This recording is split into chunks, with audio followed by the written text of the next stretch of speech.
आज आज क्या क्या होने वाला है इसके बारे में मैं बात करूंगा, लेकिन उससे पहले एक छोटा सा वीडियो देखते हैं हम। छोटा सा। तो अरुण जी वीडियो चला रहे हैं हमारे लिए। मैं एक बार लाइव करके फिर आपको।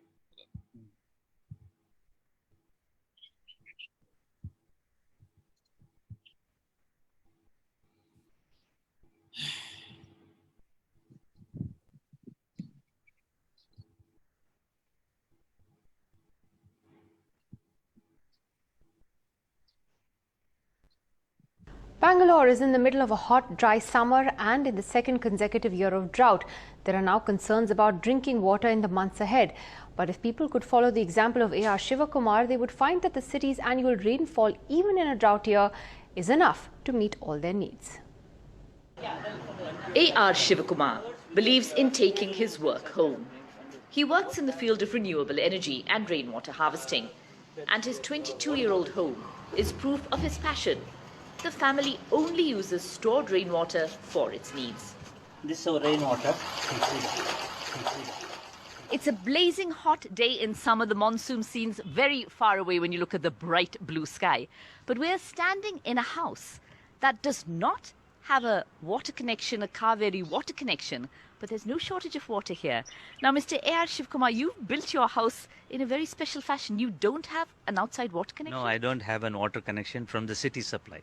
Bangalore receives around 900 to 1000 millimeters of rainfall, except for these very drought years, and that get translated into a plot where we live, 40 feet by 60 feet, like any other usual house in Bangalore, into 230,000 liters of water in a year. From rainfall alone, a site that big will get that much. Yes, yes. So that 230,000 liters is far greater than what we use. We have two kinds of system. One is the roof water harvesting, other one is the open space. Whatever we harvest from the roof gets stored at various level after filtration. In the open space, whatever we harvest, it percolates into the ground for groundwater recharge. I studied the rainfall pattern of Bangalore. Hardly we have around 90 to 100 dry days between two good successive rains in Bangalore. So based on that calculation, I worked out we have around 45,000 liters storage. Effectively, we need only around 40 liters, 400 into 100 days. Recycling of water also plays a big part. This is our kitchen kitchen sink, and whatever the wash of the vegetables, fruits, and dishwashing comes through this. And there is a water trap here for the insects and other things to go inside. After that, it gets stored in this can. This can we lift it and then you can just water from this can itself. Yes. Yeah, we water the plants from this. This is our washing machine, and all our clothes get washed here. The washing machine used water comes out through this drain pipe. Yeah, everyone has this pipe. Everyone has this pipe. Instead of putting this into the drain, put it into 3 or 4 buckets. Okay. So the discharge gets collected here. Basically, this is soap water. There's not much dirt in that. Same water which is in this bucket, carry that into your bathrooms or the toilets, and use it for toilet flushing. Even the drinking water is treated rainwater. It is a family effort. Rainwater harvesting is not a new concept, but very few people do it with the dedication shown by A.R. Shivkumar. This very greenhouse has no outside water connection. It is run purely on rainwater and with a clever recycling of water to make sure that rainwater is enough for all of its water needs. With Alphonse Raj, Maya Sharma in Bengaluru for NDTV.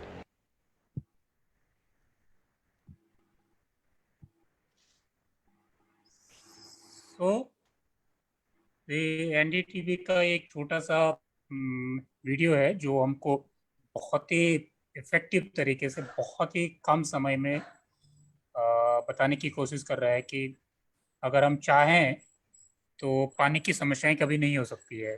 जैसे उन्होंने बताया, A.R. Shivkumar का example है ना। और एक sentence उन्होंने बोला है कि वाटर हार्वेस्टिंग कोई नया कॉन्सेप्ट नहीं है, कोई नया आइडिया नहीं है। रेन वाटर हार्वेस्टिंग जो है कोई नया आइडिया नहीं है, लेकिन इशू ये है कि बहुत कम लोग करते हैं इसको। हम इसको अपने हैबिट में नहीं लाते हैं, और क्योंकि हम इसको अपने हैबिट में नहीं लाते हैं तो हम डिपेंडेंट होते हैं जो सिटी का वाटर सप्लाई होता है या रूरल एरिया में जो रूरल वाटर सप्लाई सिस्टम होता है उस पर डिपेंडेंट होते हैं। और वो जो सिस्टम होता है, जो पानी का सिस्टम होता है शहरों में या गाँवों में, वो किसी नेचुरल रिसोर्सेज पर डिपेंडेंट होता है। और क्योंकि हमारा बहुत ज़्यादा फोकस जो है वाटर की सप्लाई और उसके ट्रीटमेंट तक होता है, लेकिन वाटर की हार्वेस्टिंग में बहुत कम हम एफर्ट डालते हैं, है ना। तो देन क्या होता है कि अगर वाटर सोर्स जो है जहाँ से हम पानी आ रहा है वो अगर सूखने लग जाए तो फिर पानी की क्राइसिस होने लग जाती है। तो पूरा चेन जो है, वाटर का जो पूरा चेन होता है, सप्लाई और डिमांड का जो पूरा चेन होता है, वो जो है गड़बड़ा जाता है। तो ये इसलिए है कि क्योंकि हम बहुत ही एक्सेसिव हमारा फोकस है वाटर की डिमांड पे, वाटर के यूज पे, वाटर की सप्लाई पे, लेकिन बहुत कम हमारा फोकस है वाटर के कंजर्वेशन पे, रेन वाटर के कंजर्वेशन पे हमारा बहुत ही कम जो है हमारा फोकस है। तो ये एक छोटा सा वीडियो था जिसमें ये बताने की कोशिश की गई थी। एक वीडियो जो है मैं अपने प्रेजेंटेशन के बाद और दिखाऊंगा आपको। एक बहुत ही इनोवेटिव टेक्नोलॉजी है जिसके जरिए पानी को स्टोर किया जा सकता है, पानी जो रेन वाटर होता है उसको स्टोर किया जा सकता है। उसको मैं दिखाऊंगा वीडियो के जरिए, लेकिन वो मैं बाद में दिखाऊंगा। उससे पहले जो है एक छोटा सा ब्रीफ ओवरव्यू मैं अपना दूंगा कि किस तरह से वाटर मैनेजमेंट करने के क्या क्या तरीके हैं, किस तरह से होता है। लेकिन उसके बाद मेरे प्रेजेंटेशन के बाद मैं वो वीडियो दिखाऊंगा और देन उसके बाद हमारे साथ आज एक खास मेहमान है, उनका नाम है गोवर्धन कंटारिया जी।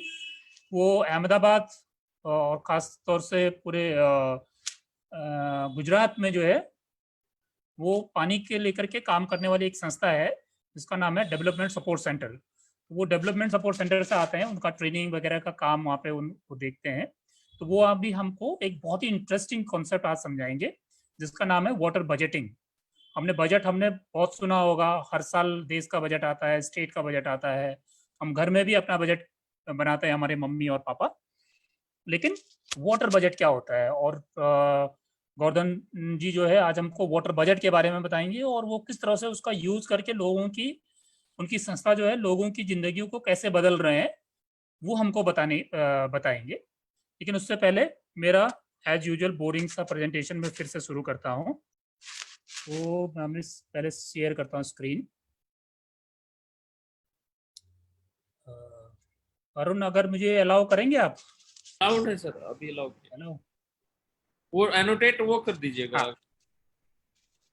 डिसेबल एनोटेट कर दीजिएगा।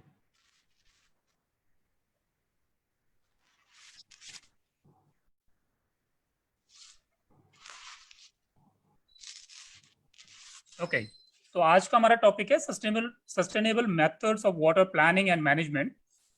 इस पूरी जो ये समर स्कूल हमने ऑर्गेनाइज किया आज, उसका लास्ट नॉलेज सेशन है। एक और सेशन होगा, वो कंक्लूडिंग सेशन होगा।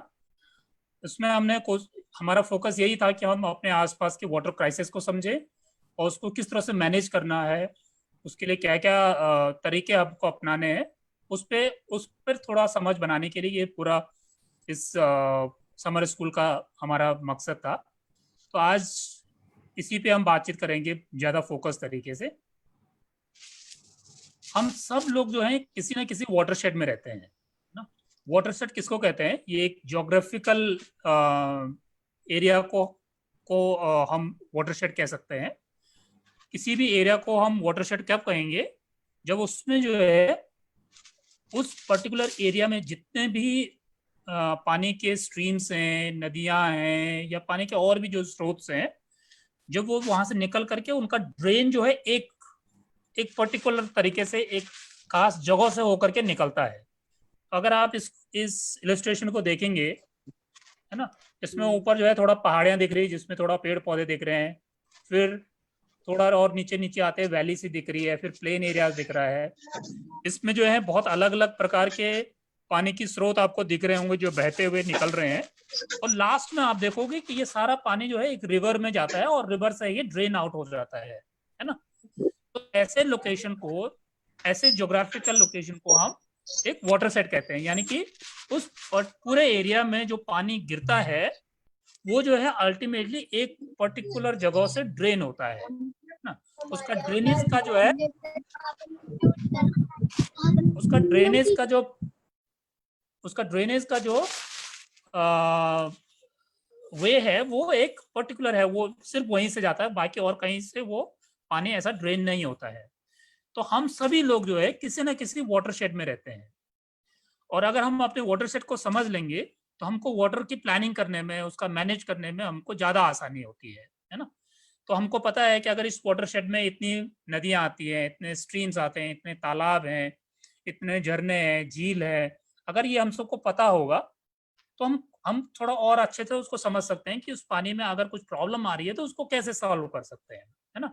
अगर नदी सूख रही है तो हमको पता है कि नदी के साथ साथ सामने के झरने सूख गए हैं, तालाब सूख गए हैं, है ना, और ग्राउंड वाटर लेवल और कम हो गया है, ये सब कुछ हमको पता चलता है।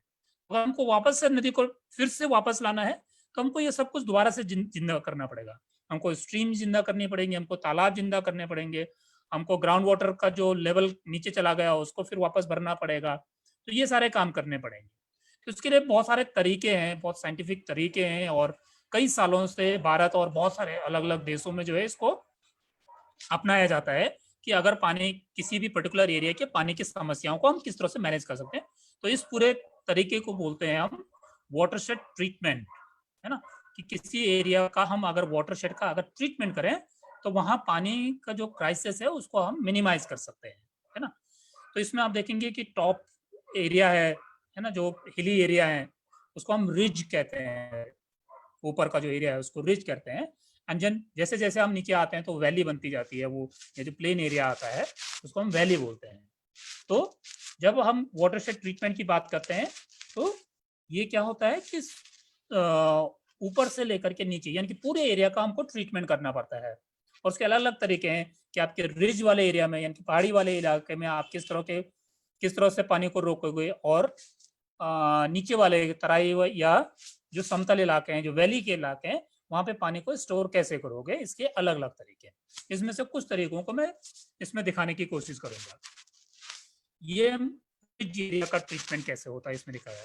ये फर्स्ट अगर आप पिक्चर देखेंगे तो इसमें देखेंगे पहाड़ी के ऊपर जो है कुछ छोटे छोटे गड्ढे जैसे बनाए हुए हैं, इनको बोलते हैं ट्रेंचिंग बोलते हैं। ये सेकंड में भी वही दिख रहा है। ये क्या करते हैं कि पहाड़ी के ऊपर जो है इस तरह के छोटे छोटे गड्ढे बना देते हैं, और जब पानी आता है तो इन गड्ढों में हल्का सा रुक जाता है, और ये जो पानी जो इन गड्ढों में रुक जाता है वो धीरे धीरे नीचे सीप होता है और अंदर चला जाता है, इसलिए वहाँ का मॉइस्चर बना रहता है, वहाँ पर पानी की उपलब्धता बनी रहती है। ये हम पहाड़ी वाले इलाकों में करते हैं। जो तीसरी पिक्चर आप देख रहे होंगे वो नीचे, इसमें देखो इसमें प्लांटेशन भी बहुत बहुत महत्वपूर्ण होता है कि पहाड़ी के ऊपर जो है आप प्लांटेशन करेंगे। तो प्लांटेशन करेंगे जैसे हमने फर्स्ट क्लास में देखा था कि प्लांटेशन करने से क्या होता है कि एक तो रेन की जो इंटेंसिटी होती है वो कम हो जाती है, इसलिए पानी नीचे रिस में परकुलेट होने की संभावनाएं ज़्यादा होती हैं। इसके अलावा उसके आसपास जो वेजिटेशन बढ़ जाता है उसके जड़ें भी जो है पानी को सोखने में मददगार होती है। तो ये कुछ तरीके हैं जिसकी वजह जिन तरीकों से जो है हम पहाड़ी वाले वाटरशेड का जो पहाड़ी वाला रिज एरिया है उसका ट्रीटमेंट कर सकते हैं, जिससे कि वहाँ के पानी की उपलब्धता बनी रहे। फिर हम ड्रेनेज का देखते हैं, ड्रेनेज का पार्ट। ड्रेनेज मतलब जहाँ से पानी निकलता है। अगर ये आप पहला वाला पिक्चर देखेंगे तो उसमें एक ये नाला जैसा दिख रहा है। ये क्या होता है कि जब बहुत ज़्यादा बारिश आती है तो ये नाला बन जाता है और यहाँ से पानी निकलने लग जाता है। इससे दो प्रॉब्लम होता है, एक तो पानी जो आ रहा है वो सीधे रन अप हो जाता है, बहुत तेजी से निकल जाता है, और दूसरा जो है क्या होता है कि ये सॉइल इरोजन होता है इसके आसपास, जहाँ से ये पानी गुजरता है उसके आसपास से सॉइल इरोजन होता है, और धीरे धीरे ये बहुत ज़्यादा प्रॉब्लम कर। तो इसको क्या करते हैं, कई जगह इसको गली बोलते हैं, इसको प्लग कर देते हैं, इसको बांध देते हैं। ऐसे एक पत्थरों की दीवार डाल देंगे तो ये प्लग हो जाती है। इसके बाद ये पानी रुकने लग जाता है यहाँ, और धीरे धीरे यहाँ वेजिटेशन शुरू हो जाता है, और धीरे धीरे ये गली ही खत्म हो जाती है। ये गली खत्म हो जाने से क्या होगा कि जो पानी का रन ऑफ है वो कम हो जाएगा, वेजिटेशन बढ़ जाएगा, तो पानी जो है एब्जॉर्ब करने का पावर ज़्यादा बढ़ जाएगी उसकी। दूसरी देखो, दूसरा वाला पिक्चर में चेक डैम है। जो कोई नाला है उसके ऊपर से चेक डैम बना देते हैं, और उससे भी पानी स्टोर हो जाता है। तो अगर उसके पीछे पानी स्टोर होने लग जाता है जैसे इसमें दिखा रखा है, तो उसके आसपास जो है पानी का लेवल बढ़ जाता है, और कई बार जो है लोग इससे डायरेक्टली पानी लिफ्ट करके अपने इरिगेशन और बाकी पर्पजेस के लिए उठा सकते हैं। और प्लांटेशन अगेन यहाँ भी बहुत इंपॉर्टेंट है। ऐसा नहीं कि सिर्फ पहाड़ी वाले क्षेत्रों में ही प्लांटेशन की जरूरत है, लेकिन जो प्लेन का एरिया है वहां भी प्लांटेशन जितना ज्यादा होगा उतना ज्यादा पानी को स्टोर करने को, उसको पर्कुलेट होने के लिए ज्यादा फायदा मिलेगा, है ना। देन उसके अलावा पानी को स्टोर करने के लिए भी बहुत अलग अलग तरीके हैं, उनमें से 2 तरीके यहाँ पे देखे। एक पर्कुलेशन टैंक है, एक ऐसा टैंक बना देता है जिसमें पानी, बारिश का पानी जब आया वो इकट्ठा हुआ और धीरे धीरे वो नीचे सीप करेगा और ग्राउंड में चला जाएगा, इसको पर्कुलेशन टैंक बोलते हैं। और ये लेफ्ट में जो है ये हमारा फार्म पॉन्ड है। फार्म पॉन्ड क्या होता है कि खेत के किनारे जो है लोग एक तालाब बना देते हैं। वो तालाब क्या होता है, उसके 2 काम होते हैं कि जब बारिश आती है, बहुत सारे बारिश आती है तो खेत में पानी भर जाता है। तो ये जो पानी भरता है तो उसको, पानी को कम करने के लिए क्या होता है, वो पानी जो है धीरे धीरे धीरे करके हमारे इस फार्म पॉन्ड में चला जाता है। यानी कि जो पानी का एक्सेस पानी जो खेत में होता है उसको ड्रेन कर देता है और ड्रेन करने के बाद इस फार्म पॉन्ड में स्टोर कर देता है। और फिर ये कुछ पानी तो ये से नीचे रिस करके जमीन में चला जाता है, वो ग्राउंड लेवल को रिचार्ज करता है।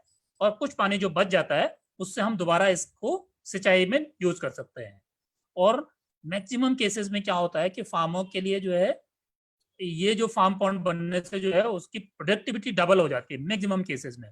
जहां वो एक ही फसल एक साल में ले पाता है, फार्म पॉन्ड बनाने से वो एक साल में 2 फसल लेना शुरू कर देता है एक ही खेत से। तो इतना उसका इतना बड़ा एडवांटेज है किसानों के लिए।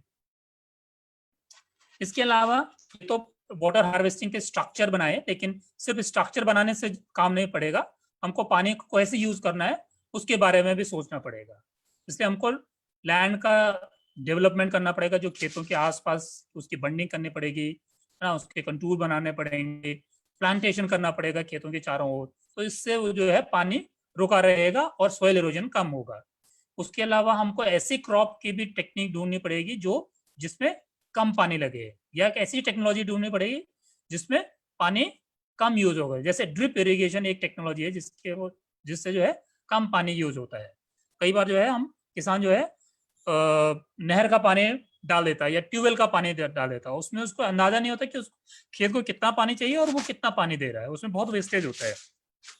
तो ड्रिप इरिगेशन एक सिस्टम है जिसकी वजह से आप हर प्लांट की जड़ों में पानी पहुंचा सकते हैं और जितना उसको चाहिए उतना पहुंचा सकते हैं, है ना। इसके अलावा ऐसे एरिया में खेती को भी हमको डाइवर्सिफाई करना पड़ेगा, है ना, कि जिस जगह में पानी की कमी है तो वहां ऐसी क्रॉप ना बोई जाए जिसमें पानी ज्यादा लगती है ना। जैसे बहुत ज्यादा ड्राई एरिया है तो उसमें धान की खेती करना या गन्ने की खेती करना ये ज्यादा फायदेमंद नहीं होगा, क्योंकि पानी उसके लिए बहुत ज्यादा चाहिए होता है। तो ये क्रॉप मैनेजमेंट भी करना जरूरी है। पास्चर डेवलपमेंट, जो जानवरों को चरने की जो जगह होती है उसका डेवलपमेंट का भी बहुत इंपॉर्टेंस है, क्योंकि जब हम पास्चर डेवलपमेंट करते हैं यानी कि वहां पे घास को उगने के लिए हम जगह देते हैं, और जब घास उगती है तो उसका क्या होता है कि उसके जो हार्ड क्लाइमेटिक कंडीशंस होते हैं, जैसे बहुत ज्यादा सूखा पड़ गया या बहुत ज्यादा बारिश आ गया, तो उस एरिया पे बहुत ज्यादा फर्क नहीं पड़ता, घास पे उस पर ज्यादा फर्क नहीं पड़ता है, क्योंकि वो ज्यादा रेसिस्टेंट होते हैं। और इससे जो है उस एरिया में क्योंकि घास बनी रहेगी तो उसका जो है वहां से पानी पर्कुलेट होने की संभावना हमेशा बनी रहेगी और वो उसका मॉइस्चर लेवल बना रहेगा उस जमीन का। उसी तरह नर्सरी रेजिंग के अलग तरह के प्लांट्स का हम नर्सरी बनाते रहेंगे तो तब हमको प्लांटेशन के लिए अलग अलग तरह के पौधे मिलते रहेंगे। बहुत सारे अप्रोचेज हैं। वाटरशेड मैनेजमेंट एक तरीका है जिसमें हम एक पर्टिकुलर एरिया को देखते हैं। इसके अलावा और भी तरीके हैं ये ज्योग्राफिकल एरिया का हम बता रहे हैं। अभी तक जो मैंने बताया ये वाटरशेड मैनेजमेंट बताया, पर्टिकुलर वाटरशेड लिया और उसमें काम किया ताकि उसमें आने वाले जितने भी सारे गांव हैं उनको एक साथ देखा जाता है। उसके अलावा उसके थोड़ा ऊपर जाएंगे तो रिवर बेसिन मैनेजमेंट एक अप्रोच है जिसमें हम पूरे रिवर का पूरा कैचमेंट लेते हैं, है ना, उसमें बहुत सारे वाटरशेड मिल जाते हैं, है ना, तो वो है। उसके अलावा लैंडस्केप अप्रोच है। तो ये अलग अलग तरह के अप्रोच हैं जिसके जरिए हम काम करेंगे, लेकिन मेन काम वही होते हैं जो वाटरशेड ट्रीटमेंट में होते हैं, है ना। ये छोटे लेवल पे है, देन इट गोज अप।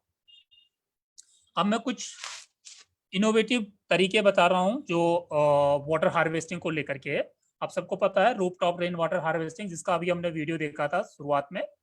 ये एग्जैक्टली उसी का इलस्ट्रेशन है कि ऊपर जितना भी पानी छत के ऊपर आता है, अगर आप उसको एक प्रॉपर तरीके से चैनलाइज करें, अगर उसको फिल्टर भी करें, तो देन हमको पोर्टेबल वाटर मिल सकता है। जैसे मिस्टर डॉक्टर शिव कुमार के केस में हमने देखा बैंगलोर में, वो सिटी वाटर सप्लाई का पानी यूज नहीं करते हैं, वो जो रेन वाटर उनके घर में पड़ता है उसी को फिल्टर करके उसी को वापस घर में यूज करते हैं।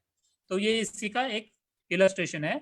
और अगर एक्सेस वाटर हो गया तो उसको जो है आप रिचार्ज वेल बनाया जाता है। ये लास्ट में आपको रिचार्ज वेल दिखाई दे रहा है, ये रिचार्ज वेल में चला जाता है, इससे ग्राउंड वाटर रिचार्ज होगा। तो ये जरूरी, ये रिचार्ज वेल बनाना जरूरी है, क्योंकि जितना पानी हमारे घर के ऊपर गिरता है उतना पानी हम यूज नहीं कर पाते हैं। यानी कि एक्सेस वाटर होगा तो उसके मैनेजमेंट के लिए जरूरी है कि हमको रिचार्ज वेल बनाना पड़ेगा। इसका फायदा ये है कि आसपास का जो ग्राउंड वाटर का लेवल है वो बढ़ जाएगा। ये एक तरीके हैं जिसको जो स्पेशली अर्बन एरिया में करने की बहुत ज़्यादा ज़रूरत है। रूरल एरिया में भी वो है, लेकिन स्पेशली अर्बन एरिया में जहाँ बहुत ज़्यादा जगह नहीं होती है, वाटर शेड के काम करने के लिए बहुत ज़्यादा जगह नहीं होती है, वहाँ ये जब बहुत ज़्यादा कारगर है। इसके अलावा वेस्ट वाटर ट्रीटमेंट, जो पानी हमारा वेस्ट जाता है, जैसे सीवेज का पानी है या हमारे किचन का पानी है, ये और या इंडस्ट्री से भी जो पानी आता है जो कंटेमिनेटेड पानी आता है इंडस्ट्रीज से, उसको भी हम प्योरीफाई कर सकते हैं और उसको भी रीयूज कर सकते हैं। अगर रीयूज नहीं करेंगे तो एक लेवल के बाद ट्रीटमेंट करने के बाद उसको हम नदी में डाल सकते हैं, जिससे नदी ज़्यादा पोल्यूटेड नहीं होती है ना। तो ये एक वेस्ट वाटर ट्रीटमेंट का सिंपल सा एग्जांपल है ये, लेकिन बहुत कॉम्प्लिकेटेड सिस्टम में होते हैं ये, लेकिन ये सिंप्लीफाइड एक डायग्राम है जिसमें वेस्ट वाटर ये घर से आता है। देन ये प्राइमरी चैम्बर है जहाँ पे स्लज अलग होता है, स्लज मतलब जो लेयर होती है, गंदगी की लेयर होती है, वो अलग होता है। देन पानी फिर यहाँ से आगे दूसरे चैम्बर में जाता है, ट्रीटमेंट चैम्बर में, एंड देन इस तरह से अलग अलग चैम्बर में अलग अलग तरह के ट्रीटमेंट होती है, देन उसको बाहर निकाला जाता है। और उसके डिपेंड करता है कि उस किस लेवल का ट्रीटमेंट हुआ उस पानी का, उसके आधार पर उसका यूज डिसाइड किया जाता है कि वो पीने के लिए है या किसी और पर्पज के लिए उसको यूज किया जा सकता है, या इंडस्ट्री के लिए यूज किया जा सकता है, या इरिगेशन के लिए यूज किया जा सकता है। वो उसके ऊपर डिपेंड करता है कि वो उस ट्रीटमेंट प्लांट का जो है कैपेसिटी क्या है, उसकी टेक्नोलॉजी क्या है, वो कितना प्योरीफाई करता है वाटर को। इसके अलावा हमारे घरों में अधिकतर घरों में जो है फिल्टर लाते हैं हम लोग पानी को क्लियर करने के लिए, या आरओ लगाते हैं, लेकिन सभी लोग ये सब कुछ अफोर्ड नहीं कर पाते हैं। और आरओ तो बहुत ज़्यादा पानी वेस्ट भी करता है। तो ये बायोसैंड फिल्टर है जो बहुत ही सस्ते कॉस्ट पे हम बना सकते हैं, और गाँव में बहुत ज़्यादा इफेक्टिव है ये। गाँव के शहरों में भी बहुत ज़्यादा इफेक्टिव है अगर हम इसको यूज़ करें। इसमें जो है क्लियर्ड और वॉश्ड सैंड पार्टिकल डाले जाते हैं अंदर, अलग अलग लेयर में अलग अलग तरीके से डाला जाता है, और फिर पानी डाला जाता है इसमें, और वो सारी लेयर जो है अलग अलग तरीके से पानी को प्योरीफाई करता है। तो एक लेयर में कुछ समय तक पानी स्टे करता है, देन वहाँ वो प्योरीफाई करके वो दूसरे लेयर में जाता है, फिर तीसरे लेयर, इस तरह से अलग अलग लेयर के जाने के बाद जो है वो फाइनली पीने लायक पानी बन जाता है। और ये पोर्टेबल वाटर होता है, आप इसको रियली घर में यूज कर सकते हैं। तो ये बहुत ही इनोवेटिव सस्ता तरीका है जिससे हम पानी के पोल्यूशन वाले मामले से बच सकते हैं, या उसके कंटेमिनेशन वाले मामले से बच सकते हैं। एक और नया टेक्नोलॉजी है जिसको घुंघरू कहते हैं। ये मेरी लास्ट स्लाइड है, इसके बाद मैं इसी के ऊपर आपको एक वीडियो दिखाऊंगा। ये कैसे काम करता है। अधिकतर केसेस में क्या होता है कि पानी जो है बरसता है और फिर वो खेतों में इकट्ठा हो जाता है। तो अगर वो पानी में इकट्ठा हो जाता है तो उसको इवेपोरेट होने में या उसको ड्रेन होने में बहुत ज़्यादा टाइम लगता है। तो उस टाइम की वजह से क्या होता है कि वो उस समय उस खेत में जो फसल होगी वो खराब हो जाती है ना। और फसल तो खराब हो ही गई, फिर एक दिन वो पानी ड्रेन भी हो जाएगा, इवेपोरेट भी हो जाएगा, और फिर वो अगली फसल के लिए उनके पास पानी बचता भी नहीं है ना। ये एक बहुत ही इनोवेटिव टेक्नोलॉजी है। स्पेशली ये गुजरात में स्टार्ट किया गया था, और जगह भी बहुत जगह ये काम चल रहा है, लेकिन ये जो मैंने एग्जांपल लिया है गुजरात से लिया है। गुजरात में एक ऑर्गेनाइजेशन है जो इस पे काम कर रही है। अगर आप कभी इंसिस्ट करेंगे तो मैं उनसे भी आपसे बात कराऊंगा। बहुत ही इनोवेटिव टेक्नोलॉजी है, उन्हीं का वीडियो दिखा रहा हूँ मैं अभी आपको। उनसे भी बात करवा सकते हैं अगर आप चाहेंगे कभी तो। इसमें क्या होता है कि खेत के ऊपर एक छोटा सा चैम्बर बना देते हैं थोड़ा गहराई वाले इलाके में, ताकि आसपास का जो पानी है उस चैम्बर के अंदर चला जाए, और उस चैम्बर के बीचों बीच जो है एक पाइप अंदर हम धरती के नीचे जो है ड्रिल कर देते हैं, जमीन के नीचे ड्रिल कर देते हैं। और वो टेक्नोलॉजी होती है कि कितने नीचे तक वो पानी जाएगा, उसको जो है पानी को एक प्रॉपर एक्यूफर मिलना चाहिए जहां वो स्टोर हो सके, है ना। तो ये पानी, ये जो पाइप दिख रहा है, ये पाइप के जरिए जो पानी बरसता है ऊपर से, जो पानी एक्यूमुलेट होता है खेत के ऊपर, वो नीचे पॉपुलेट होता है और इस पाइप के जरिए नीचे चला जाता है। तो जो पानी ऊपर एक्यूमुलेट होता है उसका प्रॉब्लम एकदम से खत्म हो जाता है ना, जल्दी से ये पानी ड्रेन कर देता है। और जब पानी की मात्रा कम होती है और किसान को पानी की जरूरत होती है, तो देन इसी पाइप से वो वापस उस पानी को लिफ्ट कर सकता है, मोटर लगा करके इस पानी को लिफ्ट करके फिर इरिगेशन कर सकता है।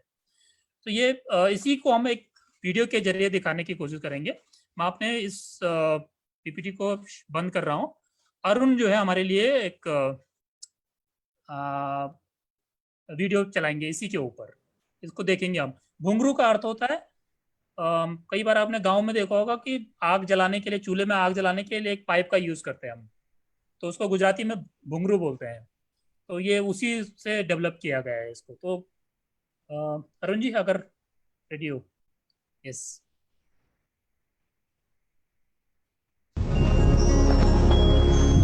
This is salt affected soil.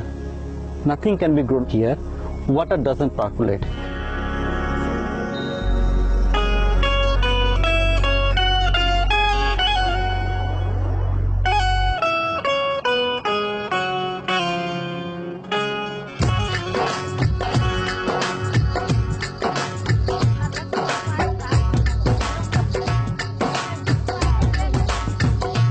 While the whole this land area is waterlogged in the monsoon seasons, the water will inserted into the soil through this bungru, through these perforated holes.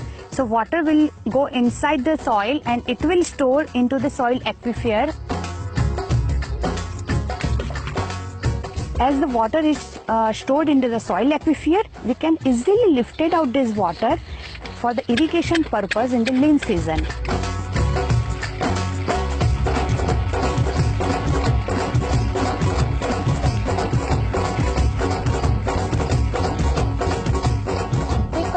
પાકતું નહીં, બસ કાઠિયાવાડ મજૂરી કરવા જતા રહેતા।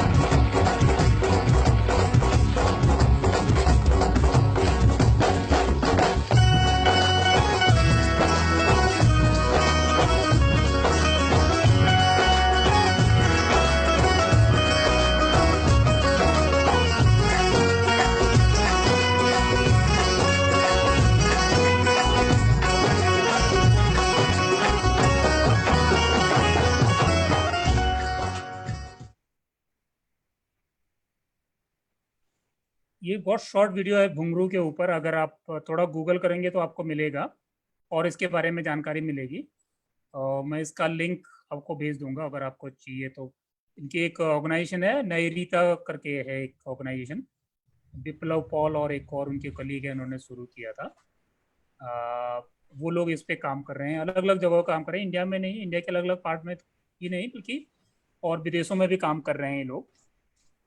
बहुत ही amazing idea है जिसके जरिए जो है वो पानी के दो प्रॉब्लम को कम कर रहे हैं। एक तो जब फ्लडिंग होती है तो फ्लडिंग को क्लियर करने के लिए, और दूसरा जब ड्राई होता है तो वापस पानी की अवेलेबिलिटी बढ़ाने के लिए, दोनों के लिए काम हो रहा है। तो इस पे बहुत सारा इंफॉर्मेशन आपको मिल जाएगा। और ऐसे बहुत सारे तकनीक हैं, मतलब ये एक तकनीक है, और भी सारी तकनीक है, जैसे वो रूफ टॉप वाटर का है, इसके अलावा सैंड फिल्टर का है। इस तरह बहुत सारे अलग अलग तरह के तकनीक्स हैं जो लोग नई तकनीक्स हैं, और बहुत सारी तकनीकें हैं जो ट्रेडिशनल तकनीक्स हैं जो पहले से लोग करते हुए आ रहे हैं। उन्होंने पिछली क्लास में एक बार राजस्थान का एक वीडियो दिखाया था जिसमें बताया था लोग कैसे तालाब बनाते हैं, जिसको पोखर और ताल बोलते हैं।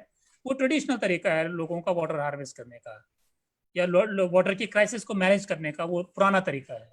तो ऐसे हर क्षेत्र में जो है, हर लोकेलिटी में जो है पुराने ऐसे बहुत सारे सिस्टम मिल जाएंगे जिसके जरिए हम पानी को मैनेज करते थे, है ना।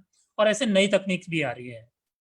तो ये तो था अलग अलग तरह की टेक्निक। अगर आप थोड़ा और स्टडी करेंगे तो आपको और तकनीक के बारे में पता चलेगा। लेकिन ये तो हम और करते रहेंगे, लेकिन इससे अब हम थोड़ा और आगे बढ़ते हैं। हमारे साथ गोवर्धन जी हैं, जो वाटर बजटिंग जिसके बारे में मैं बात कर रहा था, वाटर बजटिंग पे काम करते हैं। वो हमको समझाएंगे कि वाटर बजटिंग है क्या, और उससे जो है अगर आप आम आदमी के जीवन में क्या बदलाव ला सकते हैं।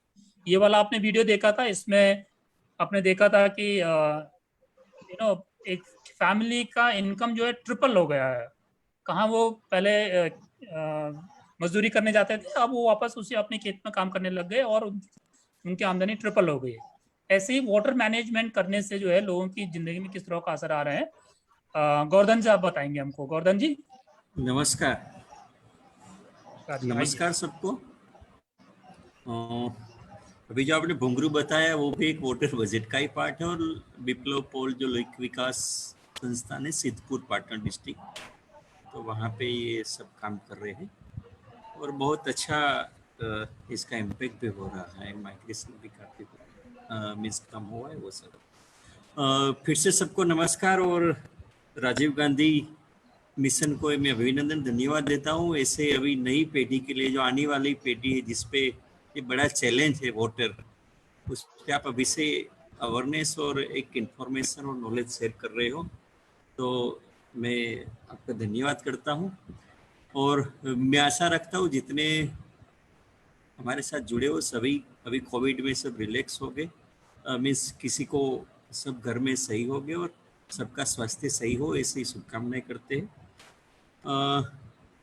हमारी जो संस्था, मुझे जीत सिंह थोड़ा स्क्रीन कैनर मीन स्क्रीन का हम शेयर कर करें दीजिए, तो मैं पीपीटी थोड़ा खोल दूँ। ओके अरुण जी आपको।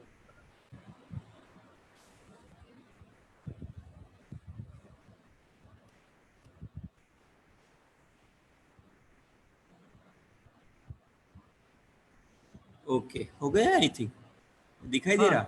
ये दिखाई दे रहा। ओके ओके ओके, धन्यवाद। आज मैं 15-20 मिनट आपके साथ 20-25 मिनट बात करूंगा जल बजट।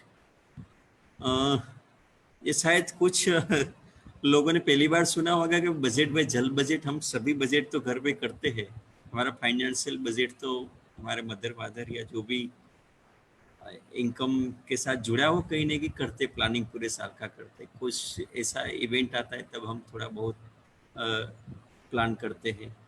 तो ये यहाँ जो बात है जल का भी प्रबंधन और जल का भी अंदाज पत्र बजट कैसे बनाया जाए। मैं डीएससी संस्था से हूँ जो लोक केंद्र नेचुरल रिसोर्स मैनेजमेंट पे काम करते हैं। मुख्य हमारी कामगिरी है पीएम पार्टिसिपेटरी इरिगेशन मैनेजमेंट, और जो भी जीत सिंह ने अच्छी तरह बताया जल ग्रहण प्रबंधन वाटरशेड, हमने 20 साल उस पर काम किया। फिर क्या भाई, पानी तो लिया लेकिन उसके आखिर गोल तो सस्टेनेबल एग्रीकल्चर ही था, तो कृषि विकास और पेयजल पे थोड़ा बहुत काम कर रहे हैं।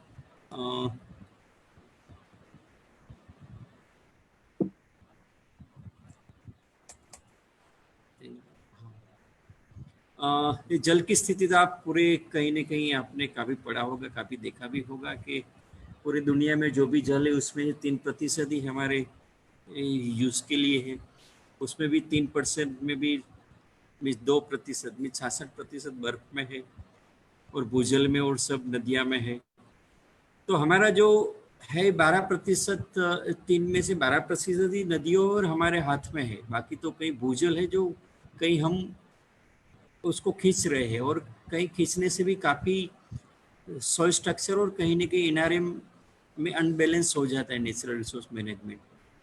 और ये जी भी जहाँ भी है हमारा 3%, उसमें ज़्यादातर तो कृषि ले जाती है और बाकी बिजली ले जाती है, और सिर्फ 7%, 3% का 7% जो हम घरेलू उपयोग के लिए करते, बाकी पशु और वो सब कर रहे हैं। ये जो कहीं नहीं बात है, ये मेरा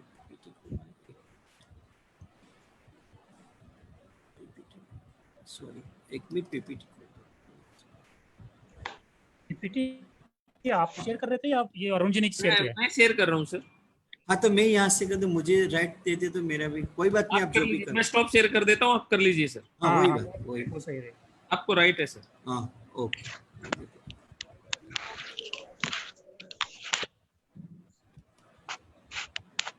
ओके आया।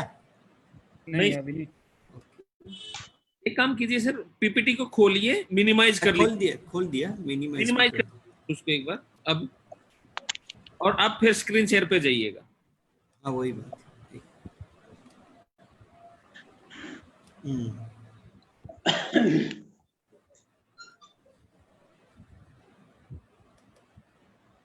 ओके आ गया। आ रहा है। आ गया। यस।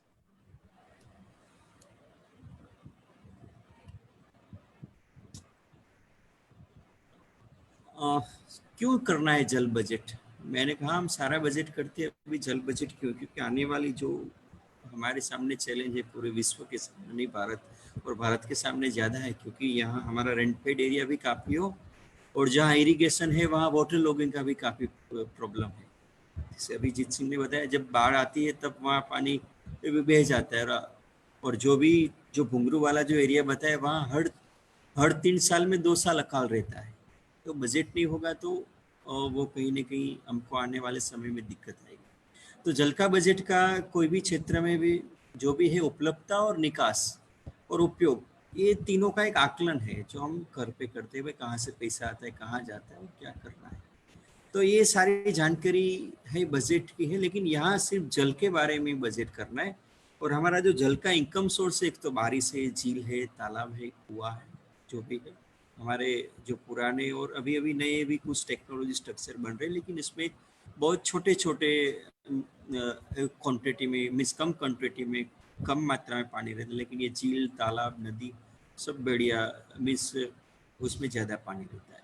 उपयोग ज़्यादातर खेती, घरेलू जो हमने देखा, ये कहीं ना कहीं जो भी बात है उपलब्धता और उपयोग की बात है। तो क्या है, तो जो ये जल बजट है, पानी की आपूर्ति और मांग के बीच में एक बैलेंस, तुलनात्मक विवरण मिलता है कि भाई कंपैरिजन मिलता है, इससे हम बैलेंस कर सकते हैं। उसका कंपेयर है कि भाई क्या, कहाँ आपूर्ति और कहाँ मांग है। इसके जरिए जल की अधिकता एवं पूरे साल दौरान जल के होने वाली कमी, उसको पहचान सके और उसको आसान कैसे करें। तो पहचान और आसान करना वही बात होती है, क्योंकि वो हमारे हर दिन का नीड है। जल बजट, जल क्यों महत्व है, क्यों करना चाहिए?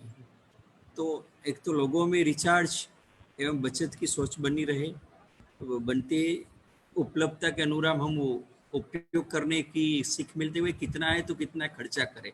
जैसे हम घर में आयोजन करते हैं फाइनेंशियल कुछ भी, वो इसके हिसाब से। जल की कमी के समय जो एवं जल की ज़रूरत, जल की कमी के समय कहाँ से लाए, और जल जब हमारे आए तब कहाँ हम उसको स्टॉक करें, कहाँ स्टोरेज करें, उससे हमको मदद मिलती है। फिर जल को सबका समानता से बंटवारा, क्योंकि वाटर गवर्नेंस बहुत बड़ी बात है। और हमारे कॉन्स्टिट्यूशन में भी 9 नंबर का जो कॉलम और राइट है, वो कहीं ना कहीं वोटर सबको मिलना चाहिए, ऐसा हमारा राइट्स है। तो ये जब राइट्स होता है तब गवर्नेंस पे काफ़ी काम करना पड़ता है। तो ये भी एक कहीं गवर्नेंस की बात है जल बजट के, भाई सबको एक बंटवारा और इक्विटी बेस पे उसको उसका लाभ मिले। फिर भूजल स्तर का संरक्षण में भी मदद करता है। भाई जब काफ़ी बाढ़ आए या काफ़ी बारिश हो, तब कैसे उसको हम स्टोरेज करें और कैसे उसको ज़मीन में उतारें। और इसके लिए ऊर्जा, जल बजट के हिसाब से जल का योग्य उपयोग के हिसाब से ऊर्जा की भी बचत होती है।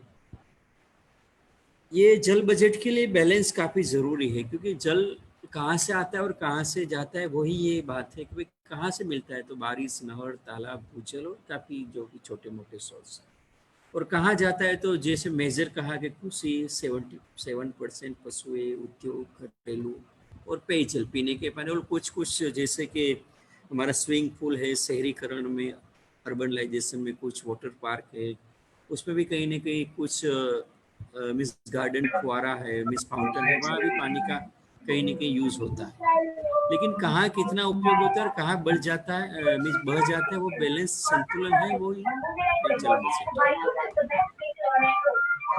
जल संतुलन क्या है? जब पानी का प्रवाह और बहिर्वाह लगभग बराबर होता है तो उससे जल संतुलन कहते हैं। लेकिन ये जानकर हमें पूरे वर्ष में कितना पानी प्राप्त करते हैं, यदि हम अपने अनुसार पानी का उपयोग करने की योजना बनाते हैं तो हमें कहा जाता है कि हमने पानी का संतुलन बनाए रखा है। ये बहुत महत्वपूर्ण बात है कि हमको पूरे साल में कितना पानी प्राप्त है और कहाँ हम उसका उपयोग करेंगे। ये पूरा आयोजन बनाना पड़ता है, पूरी योजना बनानी पड़ती। जो योजना हमने बनाई हो तो ही और उसके हिसाब से हम काम करें तो जल संतुलन बनाए रखा, ऐसा कहा जाता है। क्यों करना चाहिए? तो काफ़ी बड़ी बात चीज़, जैसे आपको पता ही है, जैसे अभी काफ़ी शहर में भी वाटर क्राइसिस होती है, जैसे पीने के पानी की भी। जैसे दिल्ली की बात करें तो थैंक्स टू यमुना, वरना यमुना नहीं होती। और पहले हमने कहीं सुना है, जैसे अनुपम मिश्रा के पास मैंने एक सुना था कि दिल्ली में पहले 3000 तालाब थे, तो हर एक तालाब में काफ़ी पानी स्टोर रहता था। तो इसके हिसाब से पानी स्टोर रहता था, तो मीन्स पूरे साल जिसको जितना उपयोग करना है उसको मिल जाता, तो संतुलित रहता था कि जितना आता है उतना ही उपयोग हो जाता। लेकिन अभी इतना अर्बनाइजेशन और इतना हमारी बिल्डिंग और कंस्ट्रक्शन वर्क हो गया कि सारा तालाब कहीं ना कहीं खत्म हो गया। तो अभी दिल्ली की बात करें तो ये यमुना है, इससे हमारा पानी आता है, वो आप सब मेरे से ज़्यादा जानते हैं। लेकिन ये हमने संतुलन तो करना ही चाहिए, क्योंकि मीन्स पानी कहाँ से भी आए, लेकिन उसका उपयोग और उसका बैलेंस नहीं करेंगे समझ के तो अच्छा नहीं रहेगा। तो हमारी पानी की वास्तविक उपलब्धता का पता लगाए बिना हम उपयोग करे जाएंगे तो लंबे समय में पानी की स्थायी कमी हो जाएगी। वो हमने किसी के बाद ये बंदा ने कुछ अनप्लान सब कर दिया था, इसलिए वो कहीं ना कहीं फंस गया है। हमारी बात पे कहीं ये बात चलती है, तो वही है कि वह ये भी जल बैलेंस, वाटर बैलेंस भी यही है कि उपलब्धता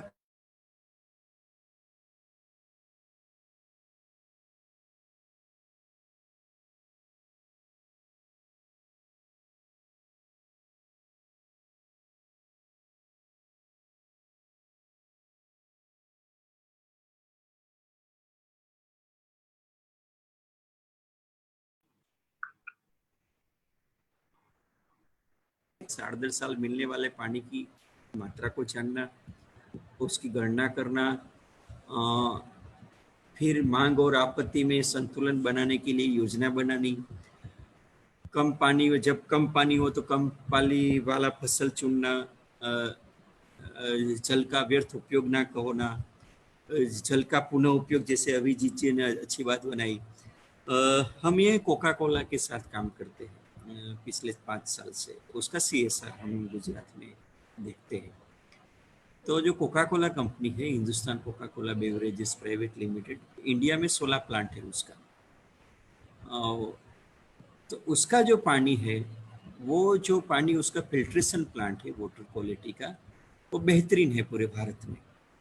तो 10 लीटर पानी में 1 लीटर ही पानी अच्छा निकालते हैं, बाकी 9 लीटर पानी वो फिर रिसाइकल या कहीं ना कहीं गार्डनिंग में और वहीं में यूज़ कर रहे हैं। और अभी देखो वो प्रति मिनट मीन्स 12,000 लीटर कॉक बनाते, 12,000 लीटर यहाँ का जो प्लांट है गुजरात का। तो 12,000 के लीटर के सामने 9 गुना पानी वो वेस्ट हो जाता है प्रति मिनट। तो देखो कितना पानी वेस्ट हुआ है, या जो उसका हम फिर से अच्छी तरह से संतुलन नहीं करेंगे तो देखो प्रति मिनट 12,000 के सामने इससे 9 गुना पानी वेस्ट जाता है प्रति मिनट। तो 1,08,000 लीटर प्रति मिनट पानी वेस्ट हो रहा है वहाँ। मीन्स उसका रिसाइकल यूज़ करना पड़ेगा कि कहाँ करें। तो वो है, इसके लिए सिंचाई प्रणाली चुनाव, सिंचाई प्रणाली का मीन्स चुनाव, क्या हम MIS करें, ड्रिप इरिगेशन करें, फ्लड इरिगेशन करें, कुछ खेती की कुशल विधि जैसे कृषि विज्ञान केंद्र या साइंटिस्ट के अनुसार हम इस योजना बनानी चाहिए कि कौन से क्रॉप, जैसे कि पेडी, पूरे भारत में काफ़ी जगह पे पेडी होता है, राइस। हमारा रिसर्च ऑर्गेनाइजेशन की ये बात है कि पेडी को सिर्फ नमी चाहिए, उसको मॉइस्चर चाहिए, वो कहीं पूरे पानी में पेडी होने की ज़रूरत नहीं। और हमने यहाँ AKRSP और DSC ने के SRI मेथड यूज़ की, सिस्टमेटिक राइस इंस्टीट्यूट, तो उसमें सिर्फ नमी से ही दुगना उत्पादन होता है पेडी में। तो ये कहीं न कहीं बात सोचनी पड़ेगी।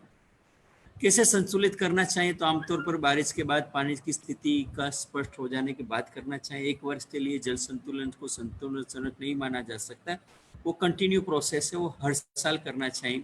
और मांग और खपत के हर साल बदलती है, क्योंकि इस साल आपने कुछ कम पानी वाले फसल लगाई, अगले साल कुछ आपको इनकम ज़्यादा के लिए कैश क्रॉप पे भी जा रहे हो, तो कुछ क्रॉप ऐसे होंगे, कुछ पाक ऐसे होंगे, कुछ फसल ऐसी होगी कि जहां आपको पानी की ज़्यादा ज़रूरत है। तो अच्छे साल और जो अच्छे साल ने खराब मानसून, दोनों की परिस्थिति में वो करते रहना चाहिए। कौन करेगा ये, खास करके आप ये सभी अभी समाज में, या अभी आप पे जिम्मेदारी आने वाली है 5 साल 10 साल के बाद, या अभी आप स्कूल में भी है कहीं न कहीं सब ये फ्रेंड्स, तो जैसे गांव में है तो, या किसी भी घर परिवार से हमारा शुरू होना चाहिए कि कैसे हम उसको बैलेंस बनाए रहे, कितना पानी। जैसे हम सोसाइटी में देखें तो कोई के पास कार नहीं है, कोई के पास 2 कार है, तो पानी तो सोसाइटी में ऊपर से ही पूरा मेंटेनेंस सब देते, लेकिन कोई 2 कार को वॉश कर रहा है और किसी के पास इतने मेंबर भी नहीं और इतने पास उसके स्टोरेज या उसका यूज़ का वो भी नहीं है, तो वो भी कहीं अनबैलेंस होता है। कुछ फैमिली कम यूज़ करते हैं, कुछ फैमिली ज़्यादा यूज़ करते हैं, लेकिन उसको कैसे संतुलित किया जाए। उसके पास कार है तो कोई बात नहीं, वो उसका यूज़ करेगा, लेकिन कैसे करना चाहिए, कम घर से, परिवार से, सोसाइटी से, शहर से, पूरा वाटर बजट बनाना चाहिए। जैसे चेन्नई में अभिजीत सिंह ने बात की कि RRWHS, rain roof water harvesting structure बनाना ही चाहिए शहर में, खास करके ड्रिंकिंग वाटर, पेयजल की सुविधा के लिए। और जो ये RRWHS होगा तो आपको RO की कोई ज़रूरत नहीं है, क्योंकि इतना बढ़िया पानी उसमें मिलता है पूरे साल। और चेन्नई में एक कोई महिला कलेक्टर आई थी, मुझे उसका नाम अभी पता नहीं, जो एक कमिश्नर थी, तो उसने कोई भी नई बिल्डिंग में ड्रिंकिंग वाटर सिक्योरिटी के बाद ही RRWHS के प्लांट के बाद ही मंजूरी देती थी। तो कुछ नई इतनी सोसाइटी बनी कि वहाँ कोई ड्रिंकिंग वाटर का इश्यू ही नहीं है, तो वहाँ उसके पीने का पानी का तो एक कहीं न कहीं सुविधा हो गई। तो ये हर क्षेत्र में जल सुरक्षा आवश्यकता अनुसार हासिल की जा सकती है। हमारे हिसाब से हमारा मोहल्ला, हमारी सोसाइटी, हमारा गांव, हमारा शहर, जहां हमारा, जैसे हमारी स्कूल है तो स्कूल में भी हम वाटर का, जल का बजट या जल का बैलेंस बना सकते हैं, कैसे करना है। जैसे गांव का एक उदाहरण, हमारे DSC हिम्मतनगर का लोलासण गांव है, वहाँ पे हमने पूरी एक्सरसाइज की। हमने तो काफ़ी 24 गांव में ऐसे बजट बनाए हैं और काफ़ी अभी उसका एक्सटेंशन और में स्केल अप हो रहे धीरे धीरे। तो पानी की मात्रा घन मीटर में, और या जो पूरा इसका एकम में 1000 क्यूबिक मीटर, TCM बोलते, 1000 क्यूबिक मीटर के हिसाब से। तो एक गांव का हमने लोलासण का एक मीन्स छोटा सा गांव है, इसका एक यहाँ सेंटेंस मीन्स उसका एग्जाम्पल रखा है कि बारिश से कितना पानी आता है, तो फिर 9404। तो ये पूरा भूजल से, नहर से, क्योंकि वहाँ नहर भी है, और पेयजल की आपूर्ति से, वो कहीं वास्मो से या कहीं SSNL आ रहा है। तो कुल 12,422 लीटर मिलता है, और बहता मीन्स बह कितना जाता है, 10,151 लीटर, मीन 10,151 लीटर। तो कहाँ होता है, एक तो संग्रह के बिना बहा चला। जैसे बारिश आता है तो उसमें जितने भी बारिश होते हैं उसमें से 2% या 3% ही पानी ज़्यादातर स्टोरेज होता है, बाकी रिचार्ज होता है, बाकी कहीं ना कहीं बह जाता है, इससे 60-70%। फिर कुछ बाष्पीभवन हो जाता है। जैसे कि हमारे यहाँ बारिश कैसे होती है, तो सागर का जो पानी बाष्पीभवन होता है, फिर उसका वो बनता है क्लाइमेट मीन्स क्लाउड, और फिर वो पानी आता है तो ऐसे बाष्प, और कुछ जमीन में उतर जाता है, जो भूजल मैंने कहा 2% ही ज्यादातर उतरता है। तो इसके हिसाब से पूरा जो बहता हुआ जल है 10,000 लीटर, और अभी खपत कितनी हुई, हमारी इनकम है 12,422 और खपत मीन्स कहीं वेस्टेज हो गए 10,151 लीटर। तो अभी भी हमारी जो मांग हुई, हमारी खपत हुई 3,000 लीटर से। तो ये गांव में हर साल में 3,000 लीटर की मीन्स खपत है, मांग है, या उसका वो कहीं से उसको जुगाड़ करना पड़ेगा। अभी जुगाड़ हम कैसे करते हैं, अभी पूरे भारत में वही सिचुएशन कि हम अभी 200 फुट की जगह पे 500 फुट गए भूजल खींचने के लिए मीन्स गहराई तक। फिर अभी जो ये एरिया की मैं बात कर रहा हूँ हिम्मतनगर, या अभी जो मीन्स ने जो बात बताई मेहसाणा पाटन, तो वहाँ से 1500 फीट मीन्स 500 मीटर तक चले गए, और वहाँ से अभी पूरा गर्म पानी निकल रहा। तो और आपकी खाद तो बढ़ी जा रही है, तो ये उसको कैसे बैलेंस करना है वो कहीं ना कहीं, इसलिए जल संतुलन या जल बजट की आवश्यकता। इस प्रकार पूरे साल में जैसे हमने देखा कि इतना 3,000 TCM की हानि उसकी खाद है, उपयोग के लिए बचा हुआ पानी है 2271 लीटर, जो भी उसका मांग और उसका पूरा बजट बने इसके हिसाब से। तो इस तरह जल लेखांकन में 743 TCM की हानि हुई, जो भी पूरा हो रहा है उसके हिसाब से। और वर्ष के दौरान होने वाली बारिश का कुछ जल जमीन में समा जाता है, अगले वर्ष में जो काम आता है वो एक अच्छा है, लेकिन हम उसके हिसाब से स्टोरेज के हिसाब से यूज करें तो। फिर गांव में उपलब्ध जल मात्रा बढ़ाने के लिए व्यर्थ बहने वाला जल की मात्रा को कम किया जाना चाहिए, जैसे कि वाटरशेड बेस्ट और मीन्स एक ऑथेंटिक प्रमाणभूत मेथड है जो उसको हमको करना ही चाहिए। हमारा छोटा सा गांव है, हमारी छोटी सी गली से कहीं से वाटरशेड तो स्टार्ट होता है एक अपने रूम से, लेकिन पूरे यूनिवर्सल वाटरशेड माना जाता है। तो वो कैसे किया, वो मात्रा बढ़ाए, इस प्रकार पानी की कमी को पूरा किया जा सकता है। काफ़ी मेथड है, जो भी आपको जिसके एरिया के हिसाब से सूटेबल हो उस हिसाब से।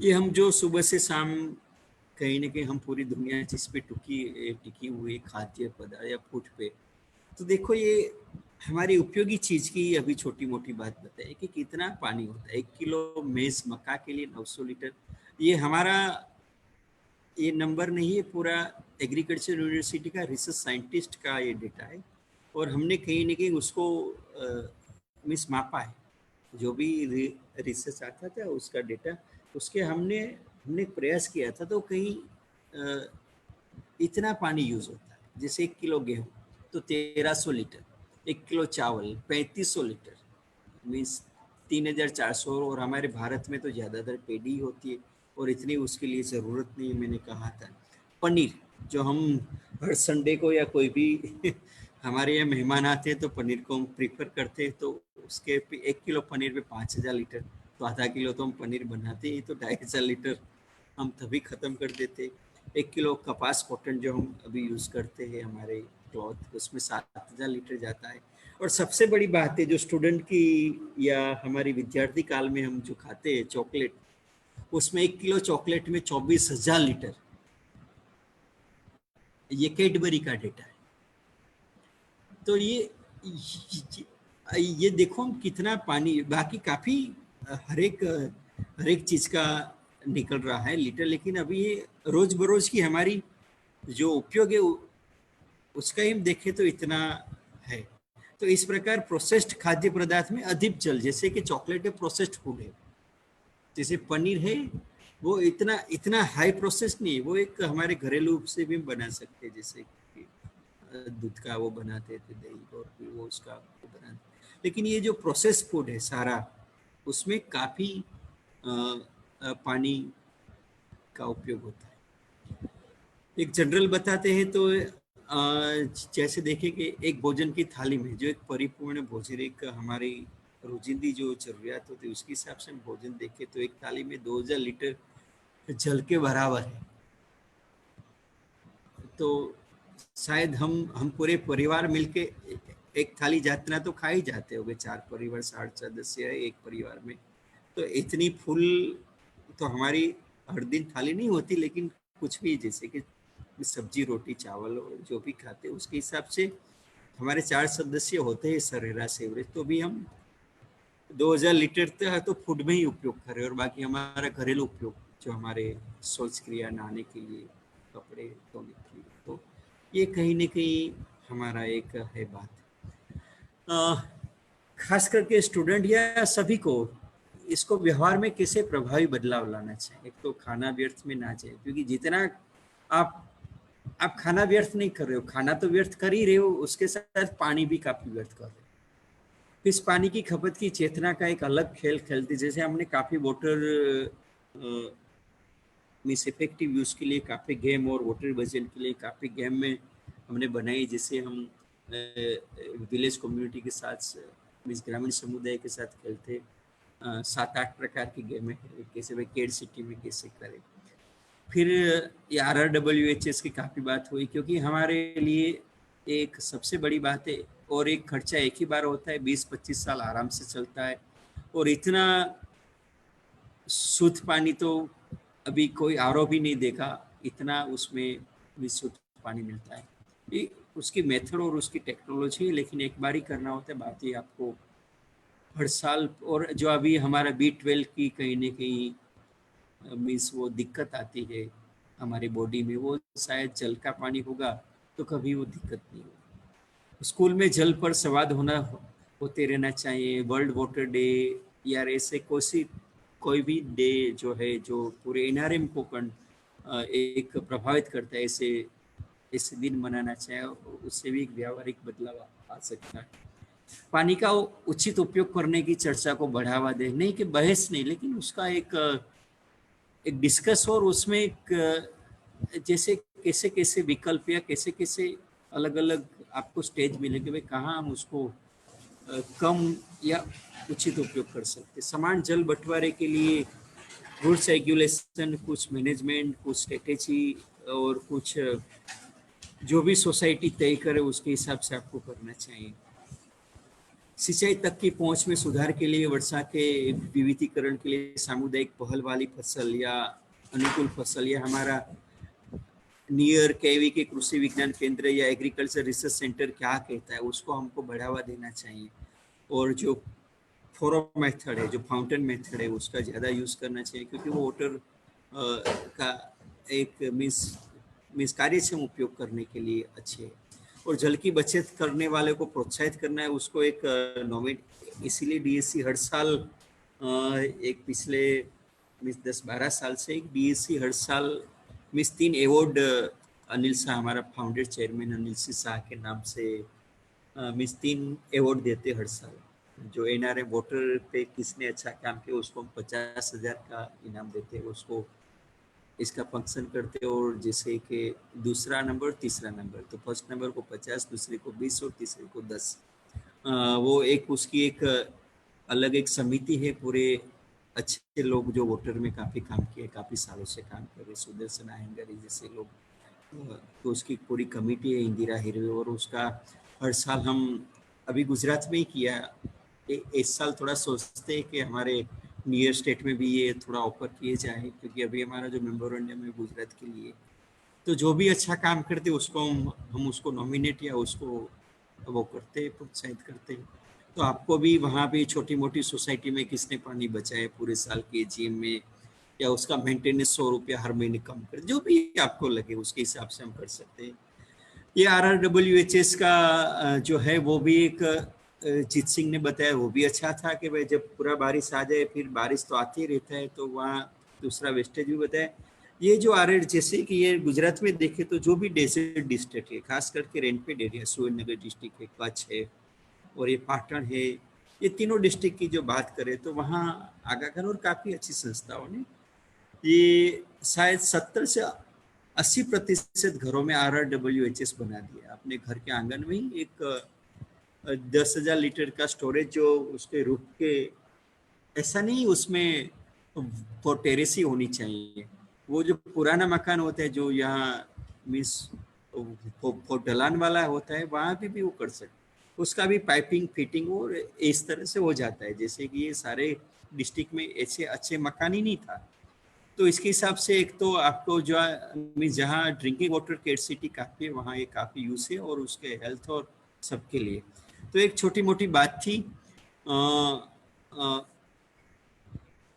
मैं फिर से सबको अभिनंदन और धन्यवाद देता हूँ कि आप अभी जो इतने कम आयु में ऐसे मुद्दे पे सेंसिटाइज हो रहे हो, और आप में एक आगे के समय में आपको एक काफ़ी उसकी समझ आ जाएगी, और अपने निजी व्यवहार से लेके, अपने घर से लेके, पूरे समाज में, पूरी सोसाइटी में, पूरे राज्य में आप उसका कहीं ना कहीं एक्सटेंशन करोगे, ऐसी हम उम्मीद रखते हैं। हमारा डेवलपमेंट सपोर्ट सेंटर जो मैंने कहा वो गुजरात में से हम अभी 4 राज्यों में काम कर रहे हैं 2 लाख परिवार के साथ। हमारा जो मेन काम है natural resource management, Gujarat, Maharashtra, Madhya Pradesh और राजस्थान। हम दोनों टाइप के मिस टोपोलॉजी में काम करते हैं, रेनफेड एरिया में भी और ये इरिगेशन एरिया में, जहाँ हम कुछ इरिगेशन स्कीम का भी मैनेजमेंट प्रबंधन करते हैं, क्योंकि उसमें भी इश्यू है। मैंने कहा ना, वाटर लॉगिंग है, कुछ आगे वाले काफ़ी पानी ले लेते, पीछे वाले को बिल्कुल नहीं मिलता।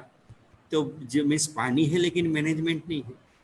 तो ये सारी बातें, लेकिन आपको जहाँ भी आपको इन फ्यूचर चांस मिले, या आपको एक कोई छोटे से गांव में भी ये एक्सरसाइज कर सकते हैं। ये हमारा नंबर भी, कभी भी कुछ मीन्स छोटी मोटी मदद या कुछ भी साहित्य चाहिए तो हमने काफ़ी एक ऑस्ट्रेलियन गवर्नमेंट सिडनी यूनिवर्सिटी की मदद से एक पूरा मारवी करके एक प्रोजेक्ट किया था, जो वेल रिसर्च हमने मेग्रेज में पूरे मीन्स 10 गांव में हर मंडे, हर वीकली वेल मॉनिटरिंग करते थे, भाई कितना पानी था पिछले मंडे और इस मंडे कितना, और कहाँ कितना यूज़ हुआ। तो उसने तो यूज़ नहीं किया, लेकिन उसके कुएं में पानी तो कम हो गया। तो हमने जाना कि भाई उसके मीन्स तीसरे खेत वालों ने पानी पाया था या उसने सिंचाई की थी। तो आखिर में तो उसने अपने कुओं में से पानी निकाला, लेकिन वो अपने कुआं का पानी नहीं था, वो कहीं से भी एक्वीफर रिचार्ज से उसको आ रहा था। तो जो पैसे वाले हैं या जो भी जिसके पास सुविधा है, संसार रिसोर्सेस है, वो कहीं ना कहीं पानी खींच लेंगे। ये जो कुआं वाला है, जिसके कुएं में से पानी निकल गया, उसके पास रिसोर्सेस नहीं था, तो उसने नहीं निकाल पाया।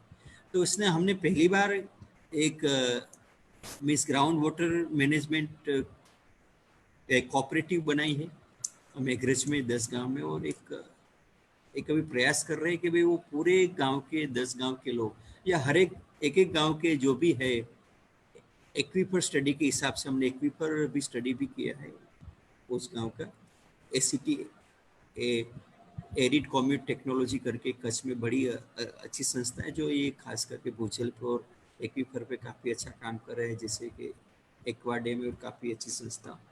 आपने ये आपका चौथा सेशन था, मैं आशा व्यक्त करता हूँ अगले 3 सेशन में भी आपने काफ़ी बढ़िया माहिती और इन्फॉर्मेशन ली होगी। हमने भी एक छोटा सा एक प्रयास किया था एक आपके साथ जोड़ने का। स्टॉप शेयर कर देंगे तो बच्चे आपको देख के सुन पाएंगे। ओके। तो ये एक बात थी, और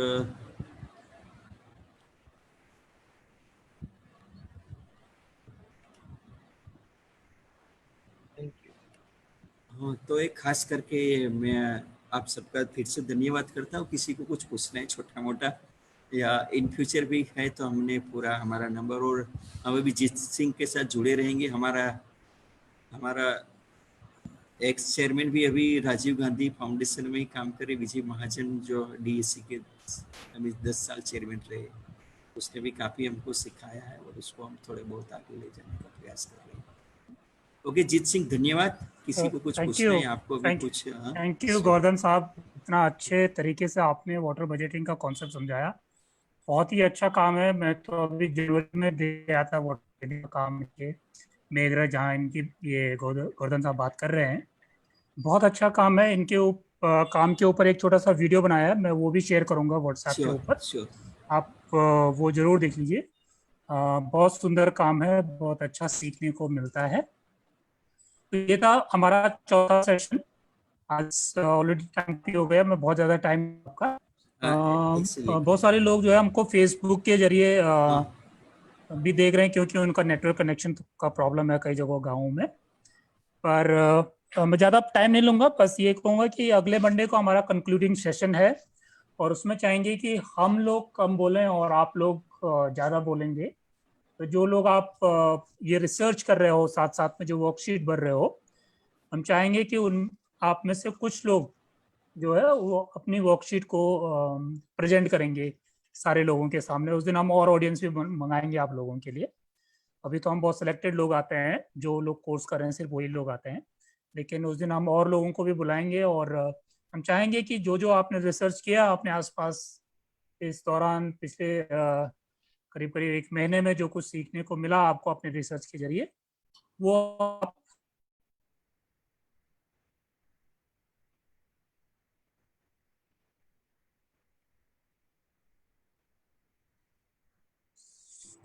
सॉरी। तो मैं चाहूँगा कि अल्टीमेटली आप उस दिन थोड़ा तैयार रहिए और अपने बारे में बात करिए। इसके लिए हम अलग से आपको कॉल वॉल करेंगे बीच में। तानिया कॉल करेगी और आपसे पूछेगी कि अगर आप इंटरेस्टेड हो बात करने के लिए तो आपको टाइम स्लॉट दिया जाएगा और आप अपनी बात को रख पाएंगे। वो ज़्यादातर कंक्लूडिंग सेशन होगा जिसमें हम हमारी जो रिसर्च है उसको प्रेजेंट करेंगे। हम लोग तो कंसोलिडेटेड रिपोर्ट प्रेजेंट करेंगे, लेकिन आप लोग जो है अपने अपने स्टडीज़ के बारे में बताएंगे। उस दिन हम और लोगों को बुलाएंगे और शायद हमारे डायरेक्टर भी उस दिन शामिल होंगे आप लोगों के साथ, उनसे भी हम बातचीत करेंगे। तो थैंक यू वेरी मच। लगातार चौथे दिन भी आप लोगों ने टाइम दिया, इससे पता चलता है कि आप लोग कमिटेड हैं, आप लोग सेंसिटिव हैं और आप लोग जानना चाहते हैं चीज़ों को। ये सारे पीपीटीज हम आपको फिर से भेज देंगे, इसका रिकॉर्डिंग भी आपको भेज देंगे, अगर आप कहीं मिस कर गए हो तो आप उसको देख सकते हैं। तो थैंक यू सभी को, और special thank you to Gauran साहब, आपने टाइम दिया। Thank you. मुझे भी एक अच्छा लगा कि आप इसके लिए ये कर रहे हैं, मैंने पहली बार देखा। हम यहाँ वो छोटे मोटे स्कूल के भी करते, साइंस एक्टिविटी में जाते, लेकिन एक दिल्ली बेस पे अपने हमको काफ़ी अच्छा लगा मोहन जी, और हमने पूरी टीम को साथ से शेयर किया। तो सबने आपको धन्यवाद दिया। जी thank you sir, thank you. चलिए okay bye. Okay, thank you, मिलेंगे फिर।